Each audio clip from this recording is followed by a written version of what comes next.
Value zone hyper mart ఇప్పుడు మన అమీర్పేట్ లో ఈ సెప్టెంబర్ 18న గొప్ప ప్రారంభం. నమస్తే రమగారు. నమస్తే జయ. రమగారు, దసరా నవరాత్రులు మొదలైపోతున్నాయి. 2-3 రోజుల్లో నవరాత్రుల్లోకి వెళ్ళిపోతున్నాం. ఈ 9 రోజులు మనం చేయాల్సిన విధి విధానాలు, అలానే ఆలయాలన్నీ కూడా భక్తులతో కోలాహలంగా ఉంటాయి. ఇంకా మన విజయవాడ దుర్గమ్మ తల్లి గురించి అయితే ప్రత్యేకంగా చెప్పక్కర్లేదు. ప్రతిరోజు ఒక అలంకరణతో అమ్మవారు చాలా కన్నుల పండుగగా కనిపిస్తూ ఉంటారు కదా. అసలు ఏం చేయాలి, ఎలాంటి విధి విధానాలు పాటించాలి? దసరా 10 రోజుల పండుగ అయితే మన మహాలయ అమావాస్య వెళ్ళిన మరుసటి రోజు నుంచి ఆశ్వేజ శుద్ధ పాడ్యమితో పండుగ ప్రారంభం అవుతుంది. 10 రోజులు అమ్మవారిని నిత్యము అర్చించుకునే విధానాలు కొన్ని. ఇవి పండగ రోజులు కదా, చివరి 3 రోజులు చేసుకుందాం అనుకునే వాళ్ళు కొంతమంది, అదొక పద్ధతి. త్రిరాత్ర వ్రతం అంటారు, 3 రాత్రుల వ్రతం, నవరాత్రి వ్రతము లేదా త్రిరాత్ర వ్రతం. 3 రాత్రులు అంటే సప్తమి, అష్టమి, నవమి 3 రోజులు అమ్మవారిని కలశాన్ని పెట్టుకుని పూజించడం. లేదా మొదటి రోజున మొదలుపెట్టి ఇక్కడి నుంచి మొదలుపెట్టి 9 రోజులు అర్చించి 9వ నాటి రాత్రి అమ్మవారిని సాగనంపి 10వ నాడు విజయదశమి నాడు ఇంకా ఈ దీక్ష ఉండదు, దీక్ష అయిపోతుంది. 9 రోజుల దీక్ష అయిపోయాక అపరాజిత పూజతోటి దసరా పండగ పూర్తవుతుంది. ఎవరి విధానాన్ని బట్టి వాళ్ళు ఆ రకంగా చేసుకుంటారు. దేవాలయాల్లో కూడా కొన్ని చోట్లేమో ఇలా 10 రోజులు రోజుకొక అవతారంతో అమ్మవారిని వెలయించుకోవటం. దశమహావిద్యల్ని పూజించే విధానం కొన్ని ప్రాంతాల్లో, నవదుర్గల్ని పూజించే విధానం కొన్ని ప్రాంతాల్లో, దేవాలయాన్ని బట్టి దేవాలయ ఆగమాన్ని బట్టి పూజా విధానాలు చిన్న చిన్న విధానం ఒకటే. అవతారాలు అలంకరణలు మారుతాయి. అవతారాన్ని బట్టి ఆ రోజున నైవేద్యము, ఆ రోజున అమ్మవారికి కట్టబడేటువంటి వస్త్రాలంకరణ, ఆమెకు సమర్పించే పువ్వులు పుష్ప విధానము, ఏ పూజ విధానము అని పాటిస్తున్నారో ఇక ఆ లైన్లో వెళ్తారు. సాధారణంగా మనలాగా ఇళ్లలో పూజ చేసుకునే వాళ్ళు ఏం చేస్తాము, కలశం పెట్టుకోవటం పెద్ద పని. ఈ కలశం పెట్టడం అంటే ప్రాణప్రతిష్ఠ చేసుకోవటము, కలశారాధన చేయటం. తర్వాత ఏమో ఒక మన 10 రోజులు అఖండ దీపారాధన ఉంచుకోవటం. అంటే దీపం ఇంకా మలగదు. మొదటి రోజున వెలిగిస్తే చివరి రోజు దాకా అది అట్లా కంటిన్యూ చేయాలి. దానికోసమని కొన్ని రకాల నియమాలు పెట్టుకోవటము, 10 రోజులు నియమం పెట్టుకోవటం. అయితే ఇవి సాధారణంగా ఏంటంటే ఇళ్లల్లో లేనప్పుడు, మనకి ఇంట్లో అలవాటు లేదు, ఏదో విని ఒక ఎక్సైటెడ్గా దీనివల్ల అత్యద్భుతమైన మంచి ఏదో జరుగుతుందని మొదలు పెట్టుకుంటే భయంగా ఉంటుంది. అవును, భయం వేస్తుంది. ఇళ్లలో ఉండి పెద్దవాళ్ళు ఉండి పద్ధతులు అలవాటు అయ్యి ఉన్న వాళ్ళు చేసేసుకుంటారు, వాళ్ళకి మనం చెప్పేదేం లేదు. కొత్తగా ఇది ఏదైనా దసరా 10 రోజులు చేసుకోవాలంటే సులువైన పూజా విధానాన్ని అనుసరించండి. స్ట్రెస్ తీసుకోవద్దు. ఎప్పుడూ దేవతార్చన దేవతారాధన స్ట్రెస్ఫుల్గా ఉండకూడదు, బ్లిస్ఫుల్గా ఉండాలి, సంతోషంగా ఉండాలి. చక్కగా సరదాగా రోజు కాసిన కొత్త పువ్వులు, ఫ్రెష్ పువ్వులు అమ్మవారికి అలంకారం చేసుకోవటం, చక్కగా పసుపు రాసి బొట్టు పెట్టుకోవటం, మనం కూడా కాళ్ళకి పసుపు రాసుకోవటం, సూత్రాలకు పసుపు రాసుకోవటం. ప్రతిరోజు తలంటి పోసుకోవాలా, ఇదొక ప్రోగ్రాం ఉంటుంది. 2 పూట్ల తలస్నానం చేయాలా అని. అసలు దీక్షలో అయితే తలంట్లే పోసుకోరు. మొదటి రోజున పోస్తే మళ్ళీ 9వ రోజునే. తలస్నాన నియమం లేదు. మొదటి రోజునే తలకు నూనె రాసుకుని స్నానం చేయండి. తర్వాత మీ అలవాటుని బట్టి అవకాశాన్ని బట్టి గురువారం కానీ శనివారం కానీ తలస్నానం చేయొచ్చు. తలస్నానం చేసే దీపారాధన చేయాలన్న నియమం లేదు. తొలి రోజున చేయాలి. పుణ్యస్త్రీలు, భార్య భర్తలు ఉన్నవాళ్ళు పొద్దున స్నానం చేసేటప్పుడు పసుపు రాసుకుని ఒంటికి, లేదా నీళ్లలో ఒక చిటికెడు పసుపు వేసి సూత్రాలకు పసుపు రాసుకుని స్నానం చేయాలి. అది నియమం. మనకు పండగ నియమం అవుతాయి. ప్రతి వాళ్ళకి ఇదే సమాధానం, తలస్నానం చేయక్కర్లేదు. ఈ నియమంతో మనం 9 రోజులు ఏం చేయొచ్చు, రోజు 10 రోజుల పాటు అంటే చివరి అపరాజిత పూజ వరకు ప్రతిరోజు లలితా శాస్త్రమే చేసుకుని మన ఇంట్లో ఉన్న లలితమ్మకే దీపారాధన చేసుకుని పువ్వులు పెట్టుకుని పూజ చేసుకోవచ్చు పద్ధతి ఇది. రోజు లక్ష్మీ అష్టోత్తరం మనకు అదే వచ్చు, ప్రతిరోజు లక్ష్మీ అష్టోత్తరమే కూడా చదువుకుని పూజ చేసుకోవచ్చు. అలాగే కాకుండా ఏ రోజు అవతారం అది. మొదటి రోజు బాలాదేవికి సంబంధించినటువంటి స్తోత్రం బాలాస్తుతి, అది చదువుకోవటం. బాలకి మనకి ఇది దొరికితే అష్టోత్తరం దొరికితే బాలా అష్టోత్తరం, బాలా త్రిపుర సుందరికి. 2వ రోజున అమ్మవారు మారుతుంది, అన్నపూర్ణ, మహాకాళి, మహాలక్ష్మి, మహాసరస్వతి రూపాలు మారుతాయి. ఆ రోజును బట్టి ఈ రోజున ఫలానా అలంకారము, ఫలానా పూజ, ఫలానాది అని దేవాలయంలో ఏం చేస్తారో మనం కూడా ఆ స్తోత్రాలు చదువుకోవటం, ఆయా నివేదనలు పెట్టుకోవటం. అలాగూ ఇలాగూ కూడా చేయొచ్చు. ఏదైనా కరెక్టేనమ్మా, చెయ్యటమే ఇంపార్టెంట్. అంతే. మీరు 10 రోజుల పాటు ఒక నియమాన్ని పెట్టుకుని ఆ నియమ పాలన చేయండి. 2 పూట్ల దీపం పెట్టుకోవటం ఒక నియమం, 2 పూట్ల పూజ చేసుకోవటం ఒక నియమం, 2 పూటల స్తోత్రమో శ్లోకమో చదువుకోవటం. ఉమ్. ఇది ఇప్పుడు ఇవన్నీ పాటించలేం. దండం పెట్టుకోండి ప్రతిరోజు. ఇవి మంచి రోజులు. ఇవి ఏంటంటే మనకి ఎట్లా చెప్తారు, మనకి నిన్నటి నుంచి అంటే ఇప్పటిదాకా వర్ష ఋతువు వెళ్ళిపోతుంది. శ్రావణ భాద్రపదాలు వర్ష ఋతువు ఉమ్. కదా, ఆశ్వేజ కార్తీకాలు శరద్ ఋతువు, శరత్కాలం వస్తుంది. ఈ శరత్కాలంలో ఏంటంటే మనకి ప్రతి ఋతువులోనూ ఒక్కొక్క పంధ ఉంటుంది. శరత్కాలంలో దేవి సాన్నిధ్యం ఎక్కువగా ఉంటుంది. ఉమ్. అమ్మవారు తనంటే ప్రకృతి మనకి ఎట్లా ఉంటుంది, వర్షాలు ఉన్నంతసేపు బురద బురదగా చీదరగా ఉంటాయి వాతావరణం. మొక్కలన్నీ చక్కగా చెట్లు గిట్లు పచ్చగా అయిపోతాయి. అవును. ఫుల్ గ్రీనరీ ఉన్నా కూడా ఒక చిత్తడి, ఒక చికాకు ఖచ్చితంగా ఉంటుంది వర్షాకాలం. వానలు తగ్గి శరత్కాలం వచ్చేసరికల్లా చిత్తడి తగ్గిపోతుంది. శోభాయమానంగా ఉంటుంది. ప్రకృతి ఇవ్వడానికి సిద్ధంగా ఉంటుంది. ఉమ్. మహామాయ ప్రపంచమంతా ఆవరించి ఉంటుంది. ఇప్పుడు ఈమెని సరిగ్గా నువ్వు ప్రార్థిస్తే సరి అయిన సమాధానం వస్తుంది. ఓకే. అందుకని ఇప్పుడు శరత్కాలపు వెన్నెల కూడా అత్యద్భుతమైన వెన్నెల శరత్కాలపు వెన్నెలే. అవును. ఈ సీజన్లో చంద్రుడు కూడా అతి ప్రసన్నంగా ఉంటాడు. మానసిక సమస్యలు దూరం అయ్యే కాలం ఇది. ఉహు. భార్యాభర్తలు కొట్లాడుకున్నా వర్షాకాలం కొట్టుకున్న వాళ్ళు శరత్కాలం వచ్చేసరికి తగ్గిపోతారు. శరత్కాలం మేఘాలు కూడా మహాద్భుతంగా ఉంటాయి. అన్నీ గొప్పవే ఇక్కడ. ఇలాంటి గొప్ప కాలంలో మనం దేవి సాన్నిధ్యం ఉన్న సమయంలో నమస్కారం, పూజ, స్తోత్రం, పాఠం ఏదో ఒకటి చేయటం. దీంతోపాటు మనం ఈ 10 రోజులు అమ్మవారికి ప్రత్యేకంగా చెప్పబడే రాత్రులు కాబట్టి కుమారి పూజ చేసుకోవచ్చు. ఉహు. కుమారి పూజ కూడా 2 ఏళ్ల వయసు నుంచి 9 ఏళ్ల వరకు. ఓకే. 2, 3, 4, 5, 6, 7, 8 సంవత్సరాలు నిండితే 9వ ఏడు వచ్చిన పాప ఇంకా పనికిరాదు. మనకి అష్టవర్షాత్ భవేత్ కన్య అని చెప్తారు. 8 ఏళ్ళు నిండితే కన్య, ఉహు. అక్కడి నుంచి పనికిరాదు. ఓ. ఏ వయసు పాపాయి కానీ మనకి అందుబాటులో ఉన్నా కూడా పాపాయికి పాదాలకు పసుపు రాయటం, పారాయణ పెట్టడం, ఉమ్. చక్కగా బొట్టు కాటుక పెట్టడం, పువ్వులు అలంకారం చేయటం, ఏదైనా వస్త్రం సమర్పించటం, చక్కగా తినడానికి కూర్చోబెట్టి ఆమెకు నచ్చింది చేత్తో ముద్ద తీసుకుని తినగలిగే పిల్ల చాలు మనకి.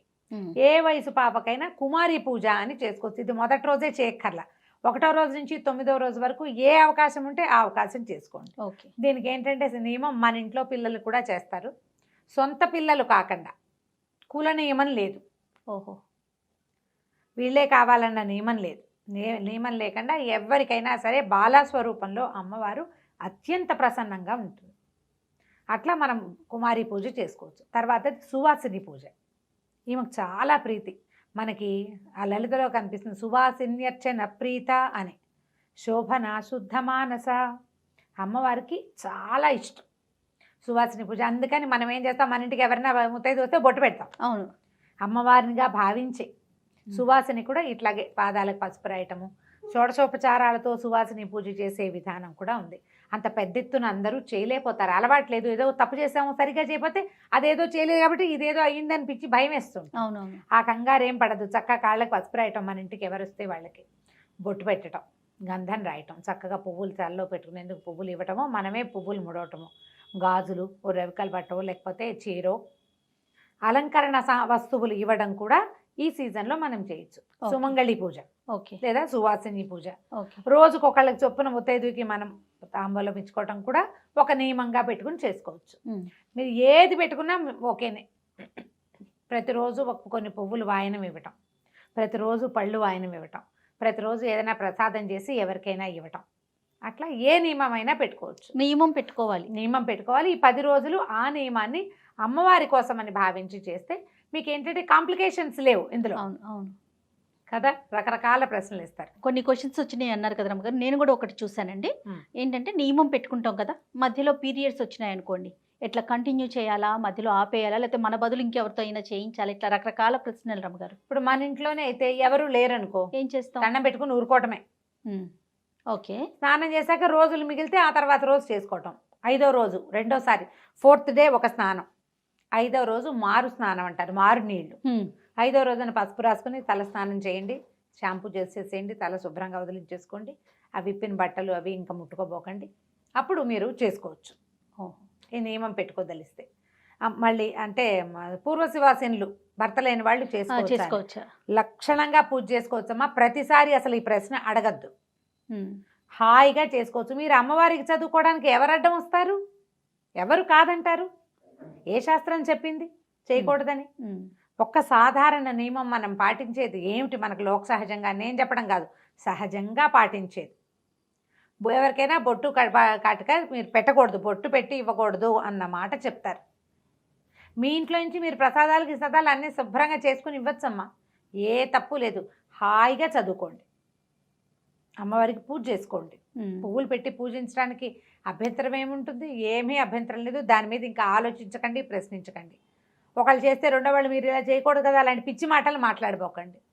పరిస్థితులు ఎవరికి ఎప్పుడు ఎలా తిరుగుతాయో మనకు తెలియదు, దాని మీద అసలు ఆలోచనే లేదు. ఓకే, అఖండం పెట్టాలా, అది కూడా ఒక ప్రశ్న. అఖండం పెట్టడం నియమం కాదు, మన ఇష్టమా, మన ఓపిక, మన అలవాటు. అఖండం పెడితే అది మలక్కండా ఉండాలి, మీరు ఎప్పుడు ఇంటి పట్టున ఉండాలి. అది వెనక్కి జారిపోతుంది ఒక్కొక్కసారి, లేదా కొడి కడుతుంది. అలాంటప్పుడు కొడి తీసి కొంచెం సవరించాలి, ఆ శ్రద్ధ ఉండాలి కదా. తర్వాత నాన్ వెజ్ తినచ్చా, ఇది ఒక్కోల, ఇదే చాయిస్. మీరు నియమం పెట్టుకుని నేను తిన్ను నేను చెయ్యను అని పెట్టుకుంటే మీ ఇంట్లో వాళ్ళు ఒప్పుకోవాలి. సాధారణంగా పూజా విధానాలకి ఏం చెప్తారంటే అన్నిటికీ ఉపవాసాలకి భర్తలు ఒప్పుకోవాలి. మీరు ఇంట్లో ఒక పూజ చేసి ఒక నియమం పెట్టుకుంటే మీ భర్తలతో కొట్లాడి నియమాలు పెట్టుకోవద్దు, ఒప్పించుకుని పెట్టుకోండి. ఒప్పించుకోవాలి. ఇప్పుడు పైగా మన నియమం వల్ల ఇతరులకు ఇబ్బంది కలగకూడదు కదా రమ్మగారు, ఇబ్బంది అదొకటి కలగకూడదు. చూసుకోవాలి కదా. ప్రధానంగా భర్తలు ఒప్పుకోవాలి. మీ ఇంట్లో పిల్లలకి భర్తకి ఇబ్బంది లేకపోతేనే పెట్టుకోండి ఆ నియమం. ఇది అక్కడి నుంచి ఉపవాసాల గురించి ప్రశ్నిస్తారు. స్త్రీలు ఉపవాసం అంటే ఓపిక లేని వాళ్ళు, షుగర్ ఉన్నవాళ్ళు, ప్రెగ్నెన్సీ ఉన్నవాళ్ళు, లేదా కొత్తగా పిల్లల తల్లులు, చంటి పిల్లల తల్లులు ఉపవాసం చేయొద్దమ్మా. మీరు దీంట్లో ఒక పద్ధతి ఉంది, మనం ఏది నివేదన చేస్తామో అదే తింటామని పెట్టుకోండి. ఇది ఒక నియమం పెట్టుకోవచ్చు. నాది అదే నియమం, 10 రోజులు. ఓహో, అమ్మవారికి ఏదైతే నివేదన చెయ్యనిది ఏది నేను తిన్ను. పొద్దున్న నివేదన పెడతాం, ప్రసాదం అవి ఇవి అన్నం అన్నీ పెట్టేస్తాను, అవే తింటా. ఇక వేరే నివేదన చేయబడిన అరటిపండు కూడా నేను తిన్ను. 2 పూట్లు అవే తింటారా రమ్మగారు? 2 పూట్ల అదే తింటా, మా నియమం అదే. పగళ్ళు డాక్టర్ గారు ఉపవాసం ఉంటారు, ఆయన రాత్రి భోజనం చేస్తారు. నాకు అన్ని రోజులు పగలు ఉపవాసం చేస్తే నేను నిద్ర లేవలేదు. ఓకే, పని చేయాలి కదా, ఎంత పని రమ్మగారు. అందుకని ఇంకా అది పెట్టుకోవట్లేదు. ఎప్పుడు ఇదే పంద. పొద్దున పూట నివేదన ఏది చేస్తే అది నివేదన చేయకుండా మధ్యాహ్నం పిల్లల కోసం ఏదైనా చేస్తే నోట్లో వేసుకోవడం, స్నాకింగ్, నథింగ్ డూయింగ్, ఇలా పెట్టుకోవచ్చు. ఓకే, ఈ ఉపవాసం ఉండటం కూడా పగలు ఉపవాసం ఉండి రాత్రి భోజనం, ఇవి రాత్రి పూజ చాలా ఇంపార్టెంట్ దసరాల్లో. సాయంకాలం చేసే పూజ మంచిది, చాలా అంటే విశేషమైందని చెప్తారు. రాత్రి అని చెప్పబడుతోంది కదా, అదేలేండి. మీ వెసులుబాటు, మీరు చేసుకోగలిగితే సాయంకాల పూజ, సంధ్యాకాలం నుంచి మొదలుపెట్టి రాత్రికి చేసే పూజ. మీరు ఆ నియమం పాటించలేకపోతే పొద్దునే చేసుకోండి. కొంతమందికి కుదరదు, కొంతమందికి కుదరదు, పొద్దుటి పూట చేసేసుకోండి. సాయంకాలం ఒట్టిగా దీపారాధన చేసుకోండి. పిల్లలు స్కూల్ నుంచి ఇంటికి వచ్చాక అక్కడ కూర్చొని చదువుకోవడానికి దానికి కుదరదు, చిన్న చిన్న పిల్లలు. లేదా పిల్లలు సాయంకాలాలు ఆటలాడుకుంటారు, వాళ్ళని వెతుక్కుంటూ ఉండాలి, అది కూడా ఉంటుంది. ఇప్పుడు స్కూళ్ళు ఉండవు కదా, సెలవులే కాబట్టి పర్వాలా. పొద్దున పూట ఏమైతే ఏదో ఆడుకుంటారు, ఏదైనా బ్రేక్ఫాస్ట్ చేసి అక్కడ పెట్టేస్తే వాళ్ళ దారిని వాళ్ళు తింటారు. ఆ టైంలో మీరు ఏమన్నా చదువుకోవచ్చు, పూజ చేసుకోవచ్చు. సాయంత్రం కష్టమైతే సాయంత్రాలు పెట్టుకోపోకండి, ఉదయకాలమైనా చేసుకోవచ్చు. ఉపవాసం ఉండదలుచుకున్న వాళ్ళు పూజ అయ్యే వరకు ఉపవాసం చేయండి. బ్రేక్ఫాస్ట్ చేసి పూజ చేయకుండా పూజ అంతా అయిపోయాక నివేదన చేశాక అప్పుడు తినండి. అది ఆ నియమం కూడా పెట్టుకోవచ్చు. ఉపవాసాలకి భర్తలు ఒప్పుకోవాలనేది నియమం. భార్య భర్త కలిసి ఉండొచ్చా, ఆ ప్రశ్న కూడా వచ్చింది, అది కూడా వచ్చింది. అవన్నీ కూడా మీ చాయిస్ లేనమ్మా. మీకు తప్పు అనిపిస్తే చెయ్యొద్దు, తప్ప అని ఎవరినైనా అడగండి. అది మీ ఇంట్లో పరిస్థితిని బట్టి కదా, మీ పరిస్థితిని బట్టి, మీ అండర్స్టాండింగ్ని బట్టి, మీ వెసులుబాటును బట్టి.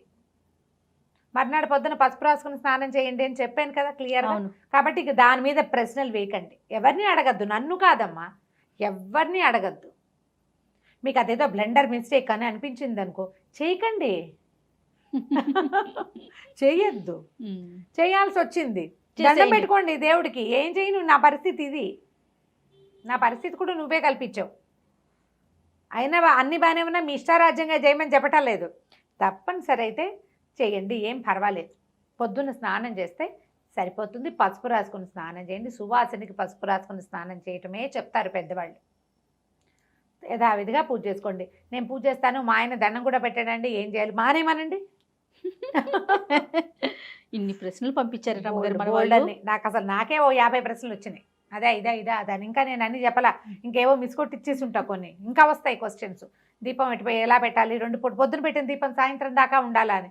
అలా ఏం లేదమ్మా, మీరు అఖండం పెడితే ఓ విధానం. కలశం పెట్టడం గురించి మీ ఇంట్లో ఆచారం ఉంటే, పెద్దవాళ్ళు ఉంటే వాళ్ళ పర్మిషన్ తోటి పెట్టుకోండి. లేని ఆచారాలని చెయ్యబోకండి.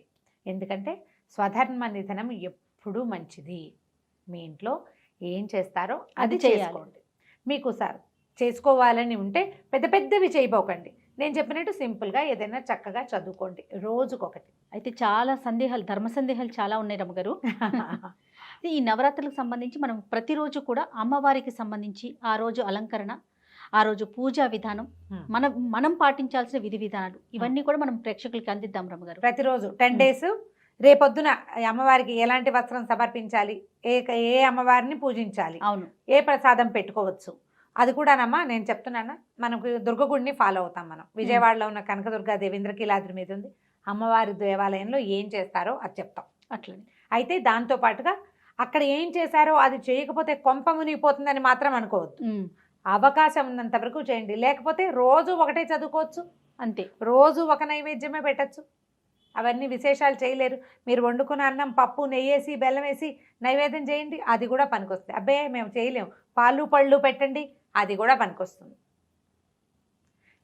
ఇది విధానం. కుదిరితే చేసుకోండి, ఎంత కుదిరితే అంత చేయండి, అసలు చెయ్యండి చాలు. అంతే. నమస్తే రమ్మగారు. నమస్తే.